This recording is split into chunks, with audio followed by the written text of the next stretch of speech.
شعبان روزة.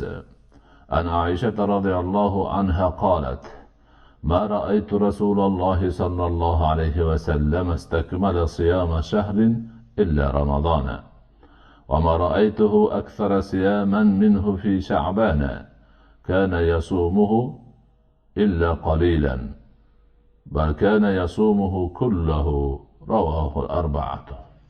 عائشة رضي الله عنهاdan rivoyat qilinadi. Rasululloh sallallohu alayhi vasallamning Ramazondan boshqa oyning ro'zasini to'liq tutganlarini ko'rmadim. Sha'bonda tutganchalik ko'p ro'za tutganlarini ham ko'rmadim. Uning faqat ozgina ro'zasini tutmas edilar, balki hammasini tutar edilar desak ham bo'laveradi. To'rtovlari rivoyat qilgan. Ushbu rivoyatda asosan Payg'ambarimiz sallallohu alayhi vasallam faqat Ramazon oyining ro'zasini to'liq tutganlarini bilib olamiz. Chunki Allohning amri shundoq. Ramazondan keyin eng ko'p ro'zasi tutiladigan oy Sha'bon ekan. وقالت أم سلمة رضي الله عنها: ما رأيت النبي صلى الله عليه وسلم يصوم شهرين متتابعين إلا شعبان ورمضان. رواه الترمذي بسند صحيح. Salama radhiyallohu anha Nabiy sallallohu alayhi vasallamning Sha'ban va Ramazondan boshqa 2 oyni ketma-ket ro'za tutganlarini ko'rmadim dedilar. Tirmiziy yaxshi sanad bilan rivoyat qilgan. Sha'ban va Ramazon oylari ketma-ket kelishi ma'lum. Payg'ambarimiz sallallohu alayhi vasallam shu 2 oyning ro'zasini tutgan ekanlar. Bundan ham Sha'ban oyi ro'zasi fazilatli ekanini bilib olamiz.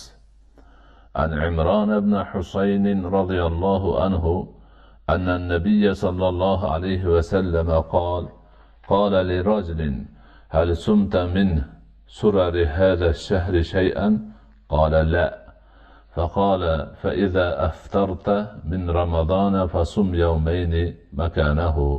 رواه الشيخان. Imron ibn Husayn radhiyallohu anhudan rivoyat qilinadi.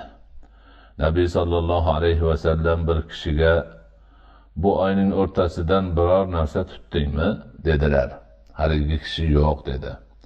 U zot sallallohu alayhi vasallam undoq bo'lsa qachonki Ramazondan og'zing ochiq bo'lganda uning o'rniga 2 kun ro'za tut dedilar. 2 shayx rivoyat qilgan. Boshqa bir rivoyatda Sha'bon o'rtasidan ro'za tutdingmi deganlar.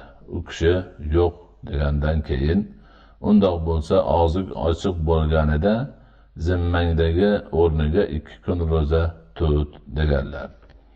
Bundan Sha'bon oyida hech bo'lmasa 2 kun ro'za tutish kerakligi kelib chiqadi.